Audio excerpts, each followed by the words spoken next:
In a first for a sitting president, President Biden joined a picket line in Michigan to show support to striking members of the United Auto Workers Union. It's the second week of strikes against Detroit's big three automakers, GM, Ford, and Stellantis. Joining me now is UAW President Shawn Fain. Mr. Fain, welcome to the News Hour. It was a remarkable scene to see President Biden out there on the picket line today. You previously said this isn't about any president, current or former. You seem to want to keep politics out of it. So why host President Biden at the picket line today? I think the workers encourage this. I mean, this is the workers' fight, and it's a just fight. I mean, I believe this is a working class thing. It's not just about the UAW. It's about workers all over this country. We put an invitation out there for people to join us, and the White House responded right away. And it was great to see that. And we've never seen it before in the history of this nation. So. It obviously shows that for a sitting president, for the first time in our history, to visit a picket line, I think that goes a long way in showing where he stands with working class people. Did the president, in conversations with you, offer any additional help in your negotiations? Did you ask him for any? No, look, the negotiations are up to our national negotiating committees, our vice presidents, and our team, we've got that handled. Naturally, the president's just asking how things are going, and keeping updates, and just checking in to see how things are progressing. As you know, former President Trump is going to be visiting Michigan tomorrow, and he, as you also likely know, has been attacking you. He's saying that the UAW leadership is not protecting its members. He's been saying the push to electric vehicles means fewer union jobs ahead, that you're not protecting. Do you share this concern, though, that he's articulating, that we know some of your members have, about the future of electric vehicles, meaning fewer union jobs ahead? Well, it depends on where we go as a nation, but we support a green economy. We have to have an Earth that we can live on that's sustainable for life, and but it has to be a just transition, and that's what part of this fight is about. Is about our tax dollars are helping finance this transition, and these companies are taking the billions of dollars in our tax dollars, but they're trying to drive a race to the bottom by paying substandard wages and benefits, and we don't stand for that. So we're pushing very hard for these jobs to have our standards in them, so people can uh, live off of it. And so that's what this fight's about, and that's what a just transition is to us. And but as it stands right now, it has to change, because as it stands, we don't have a piece of a lot of that work, especially the battery work. So we're fighting to get it. Let me ask you about some of the things you are asking for. And I want to put to you what Stephen Ratner wrote. As you know, he served as President Obama's auto czar, essentially, helped negotiate that 2008 deal amid the financial crisis.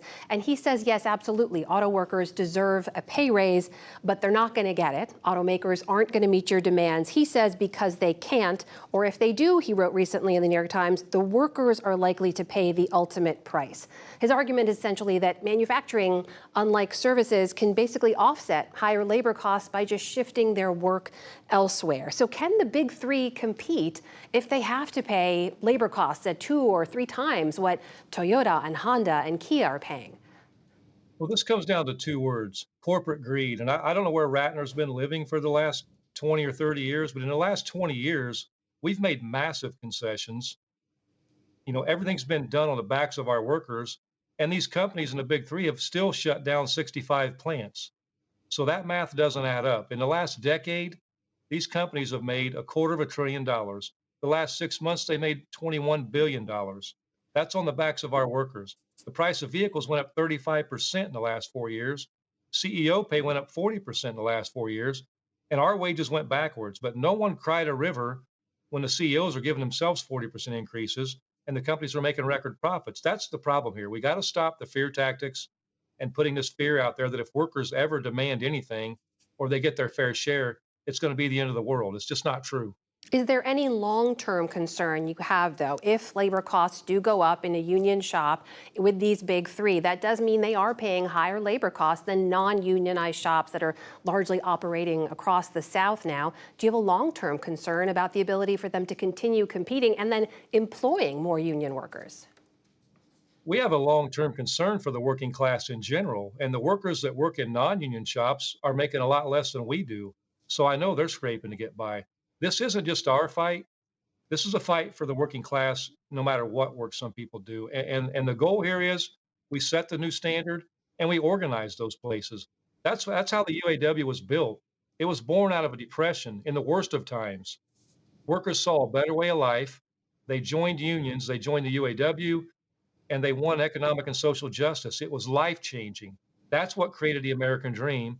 And the American dream's been dead in this country for years at the expense of the corporate class and the billionaire class and the corporate greed taking everything. So that's what we have to change in this country. Mr. Fain, you've got 150,000 workers in the UAW. Given where things are today in negotiations, how much wider do you see this strike going, and when do you plan to make that next decision?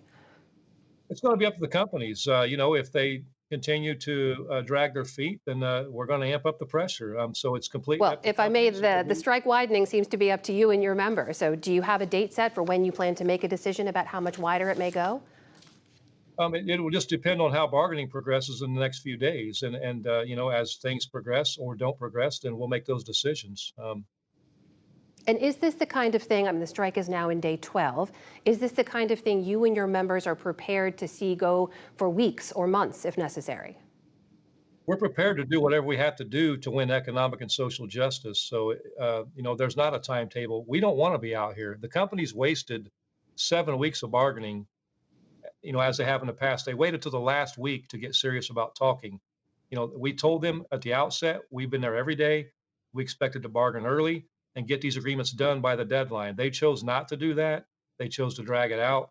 So they've chose to put our workers in the street. So, we'll see how things play out. Mr. Finn, on that same point, if there is an extended strike, there are some economists warning it could have broader ripple effects for sure in the communities where many of your workers live, but also across the broader economy. Small impact, but meaningful. Are you worried about that? What I'm worried about is how the economy is impacted by people scraping to get by paycheck to paycheck. When workers get pay increases, when workers have more money and they have more job security, it's great for the economy. That's what drives the economy. A billionaire or a CEO getting another $10 million on their already bloated salaries doesn't move the economy. When they buy a $3 million home somewhere else, that doesn't move the economy. What moves the economy is the majority of the working class people having more money in their pockets, so they have purchasing power. That's what drives the economy.